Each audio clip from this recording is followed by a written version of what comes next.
Bonjour à tous et bienvenue pour cette section saisonnalité et spread présentée par moi-même, Romain de la Crétasse de l'Institut de la Bourse. Et nous allons voir aujourd'hui ce qu'il y a comme rapport entre les saisons, certaines matières premières. On va regarder un petit peu dans son ensemble comment on traite aussi les spreads et pourquoi traiter les spreads. Je vous rappelle que ceci est dérivé du CFD Day qui a eu lieu le 13 novembre avec des stars comme Emilio Tomasini ou John Bollinger. Alors, avant de commencer à aller plus loin, on va remercier le site Trader Forex et le site Trader Finance pour leur participation et pour pouvoir promouvoir ce type de webinaire pour vous apprendre et vous aider à améliorer vos connaissances et vos performances sur ce marché boursier. Alors, saisonnalité. On va commencer quand même par des petites définitions. Il faut bien se rendre compte que ce que veut dire saisonnalité, c'est un peu la même chose que ce qu'on connaît, nous, avec les fruits et légumes en agriculture, c'est-à-dire qu'il existe des saisons. La framboise, c'est plutôt près de l'été et pas près de l'hiver qu'on peut l'accueillir. Ça vous semble un petit peu logique. Eh bien, de la même manière, il y a un cycle annuel du chaud et du froid qui existe dans l'agriculture, puisqu'on vient d'en parler avec la framboise.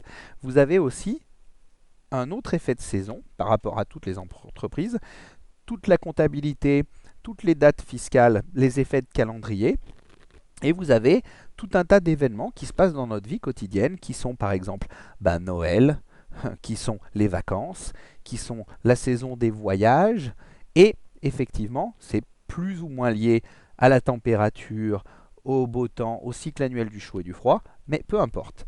Vous vous retrouvez à avoir des produits aujourd'hui en tant que matière première, comme le blé, comme le maïs, voire le bétail, qui ont une habitude maintenant de saison par rapport à de la récolte, bon, pas pour le bétail, mais pour tout ce qui est matière première agricole, vous allez effectivement avoir une période où on va récolter, semer, puis vendre, marketer, et bref. Et chaque année, ce cycle va se répéter. Et donc, ça va donner des configurations techniques pour pouvoir traiter en bourse de la meilleure manière toutes les années. Et il y a des études qui se sont faites. Historiquement, on retrouve les mêmes configurations graphiques sur une trentaine d'années, vingtaine d'années, quinzaine d'années. Ça dépend depuis quand on prend ces références. Alors, la difficulté à travers ces saisons, c'est qu'est-ce qu'on fait? Est-ce qu'on vend des contrats? Est-ce qu'on achète des contrats? Et l'idée de ce webinaire, c'est de vous faire rentrer dans un monde qui est le monde des spreads.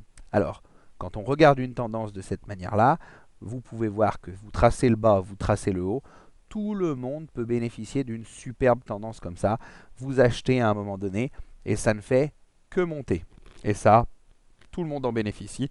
On achète un contrat, pense, ça monte, hop, et on suit la tendance. Par contre, quand on a de fortes corrections, et donc que les tendances ne sont pas claires, eh bien, c'est là où on se pose la question, pourquoi moi j'ai acheté un contrat, puisque je perds du temps, mon argent aurait été mieux sur un autre sous-jacent, plutôt que d'être sur du pétrole, il aurait mieux fait d'être sur du maïs, plutôt que d'être sur du maïs, il aurait mieux fait d'être sur de l'or.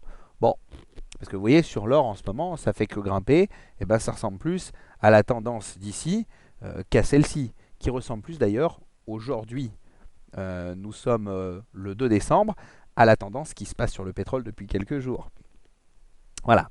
Alors, pour vous donner quelques exemples, si on regarde depuis une trentaine d'années, vous voyez, ici, on prend le contrat sur le blé. Ce sont des configurations historiques. Et sur des configurations de spread qui permettent de limiter le risque, vous allez voir un petit peu plus loin, au moment de la récolte, c'est-à-dire juillet-août, on va se retrouver à être plutôt dans des bas de marché historiques. Donc pour tous ceux qui veulent traiter le blé demain, il est plus judicieux de commencer à faire des achats, vous voyez, sur l'été. Et au moment où la production sud-américaine se déverse sur le marché, il y a une tendance à avoir un pic vers février. Donc tout ça pour vous dire que si vous regardez à travers les saisons, eh bien le blé peut vous donner un avantage sur le marché si vous achetez en été et que vous vendez sur mi-hiver. Et ça, il y a beaucoup de traders à Chicago sur le CBOT qui travaillent de cette manière-là. Mais bon, pas mal partout dans le monde. Si on revient sur le pétrole, souvent, on se retrouve à avoir ce qu'on appelle le Year Tax Effect, donc End Year Tax Effect, c'est-à-dire les taxes de fin d'année. Et on se retrouve en fin d'année sur le pétrole, plutôt disons octobre, à avoir un mois généralement où le pétrole commence à diminuer. Et vous pouvez revenir sur chaque année en arrière depuis 22 ans. Il y a une tendance qui fait que le pétrole habituellement, à partir d'octobre, novembre, septembre, commence à diminuer en moyenne. Et ça peut vous aider sévèrement. Alors, comment en profiter le mieux du monde? Parce que on a beau vous dire que tiens, le blé, il vaut mieux en acheter à telle période, le pétrole, il vaut mieux faire ça à telle période, ça ne règle pas tous les problèmes. Et si ça se passe mal? Tout le monde a tendance à penser que tout peut bien se passer. Maintenant, si ça se passe mal, souvent, ce que font les traders professionnels, ils initient ce qu'on appelle des spreads. Les spreads, c'est des écarts entre deux valeurs financières. Ça permet d'un côté de payer pour un contrat et de l'autre côté d'encaisser sur ce même contrat une prime, et cette prime venant en déduction du coût d'acquisition du premier contrat. Ce qui veut dire qu'à un côté vous dépensez, de l'autre côté vous encaissez. Alors au final vous allez déboucler une opération qui sera long-short, et puis automatiquement vous allez pouvoir faire un bénéfice qui sera moins grand que si vous aviez raison. Néanmoins, ça vous protège, c'est-à-dire que si ça va contre vous, vous pouvez encore faire de l'argent un petit peu. Et c'est ça le bonheur avec les spreads. Alors, si on redétaille exactement ce que c'est qu'un spread, c'est bien un écart entre deux valeurs financières. Il est composé de deux jambes, une jambe longue et une jambe short. Donc, on achète d'un côté, on vend de l'autre. Ça, c'est un spread. Il peut être composé de deux temps différents. C'est-à-dire, vous achetez un contrat juin et vous vendez un contrat décembre. Il peut être de deux lieux différents. Vous vendez sur deux places de marché différentes. Il peut être aussi de deux valeurs différentes. C'est-à-dire, j'achète du Peugeot et je vends du Renault. C'est aussi simple que ça. Mais ça, ceux qui travaillent déjà les spreads le connaissent. Alors, deux termes à connaître. On appelle intra-commodity spread, deux échéances différentes sur la même matière première, c'est-à-dire sur le pétrole, j'achète juin, je vends septembre. Et puis sur deux matières premières différentes, on appelle ça inter-commodity spread. Mais ça, à la limite, ça paraît un peu trop latin. Alors, pour simplifier, ici, quand je fais ce qu'on appelle un long spread, je vais être acheteur d'un contrat à échéance proche et vendeur d'un contrat à échéance lointaine. À partir de ce moment-là, ce que j'espère est ce qui est le meilleur des scénarios, le contrat que j'ai acheté, lui, va monter et le contrat que j'ai vendu, lui, va descendre. C'est là où j'aurai le maximum de profit. Néanmoins, si mon contrat acheté ne monte pas, mais que mon contrat short diminue, je ferai quand même de l'argent. Puisque nous, on joue sur le spread, l'écart. Vous voyez, au moment où j'initie ma position, il faut que cet écart soit plus petit que le moment où je la vends. C'est ça un long spread.